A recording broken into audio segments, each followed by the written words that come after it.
Well, welcome to another MegCram video.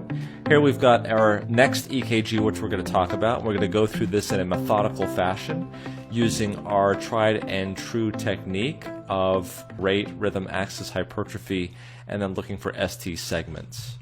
So first up is figuring out rate, and we can see here we've got the QRS complex and a QRS complex here. What we're doing is we're looking at how many boxes are between it, and it's a little bit more than 1, but less than 2. In fact, it's a little bit less than 1.5. So if we take 300 and divide it by less than 1.5, we're going to be in the approximately the 160s to 170s. The other way to look at it is to look at the number of QRS complexes. So 1, 2, 3, 4, 5, 6, 7, 8, 24, 25, 26, 27, and 28, and multiply it by 6. So if we go 28 times 6 is going to give us a total of about 168 beats per minute. So that's where we come up with the number of beats per minute. Remember, this is a 10-second strip, and so if we multiply it by 6, we'll see how many times you'll have it in 1 minute. So that's rate. Let's look at rhythm next. And for rhythm, we're going to look at each of these QRS complexes and see if there's P waves, see if they're regular, etc., etc. One of the things I think that's interesting, what we'll do here is zoom up. You can see here very clearly that there's a little P wave after each QRS complex, which is kind of interesting, right? You can also see a little notching right there after each QRS complex. And what's going on here, this is very fast, so you have tachycardia, as we've already said, but it's also very regular. And there's P waves after the QRS complex. This type of a pattern you'll see in AV nodal reentrant tachycardia. So I think that's what's going on here with the rhythm. So here we have the rate of 168. We have a rhythm of AV nodal reentrant tachycardia. The next thing is to go on to axis. So the thing again to remember on axis, if we draw a nice circle, remember that the line going out this way is lead 1, and the line going down this way is AVF. So if we look at lead 1, we can see here that it's very positive. Obviously these are positive QRS complexes, and so we're going to be in this direction over on the right hand side of the screen, but on the left hand side of the patient.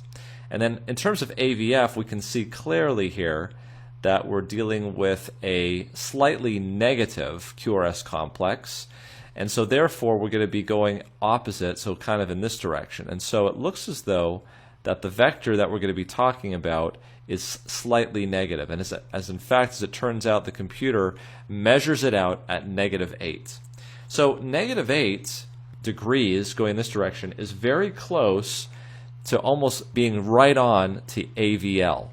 Okay, and you can see here that AVL is probably one of the most positive leads. Similarly, 90 degrees to AVL is this one right down here, which is lead 2. And so because we know that the vector is going almost parallel to AVL, that any lead perpendicular to the vector is going to look isoelectronic. So let's see if it is isoelectronic in lead 2. And sure enough, we go to lead 2, and you can see here that for the most part, what we're dealing with here is isoelectronic. So that makes sense, that our ventricular axis is going to be slightly left, maybe a little bit of left ventricular hypertrophy there at -8. The axis is -8 degrees. Let's move on to hypertrophy and ST segment changes. So we're going to zoom up and look at those precordial leads. We can't really see if there's any atrial hypertrophy because of the AV nodal reentrant tachycardia nature, but if we look at V1, we're looking for right ventricular hypertrophy, and specifically, is the R wave bigger than the S wave? And in this case, it's certainly not, so there's no evidence for right ventricular hypertrophy. But then, in looking for left ventricular hypertrophy, what we're doing there is we're counting up the size of the S wave, which in this case is 10, 11, 12 millimeters. And now we're counting up and looking at the R wave in lead V5. And the R wave in lead V5 looks like it's 5, 6, 7 millimeters. And we can see here that 12 plus 7 is a total of 19.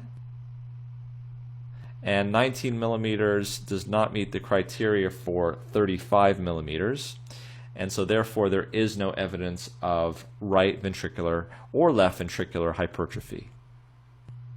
Okay, what about ST segment depression? Well, we can see here that there is some ST segment depression in lead V1. It seems to be more pronounced in 2, in 3, and also in AVF, not to mention in V5, V4, also a bit in V6. There's some upsloping here in V3, though the J point is not exactly clear. Seems to be less in the V1 and V2 area, but certainly in the inferior and also in the lateral leads, we're starting to see some ST segment depression. It could be because of ischemia from tachycardia from the AV nodal reentrant tachycardia, but definitely seeing some ST segment depressions there.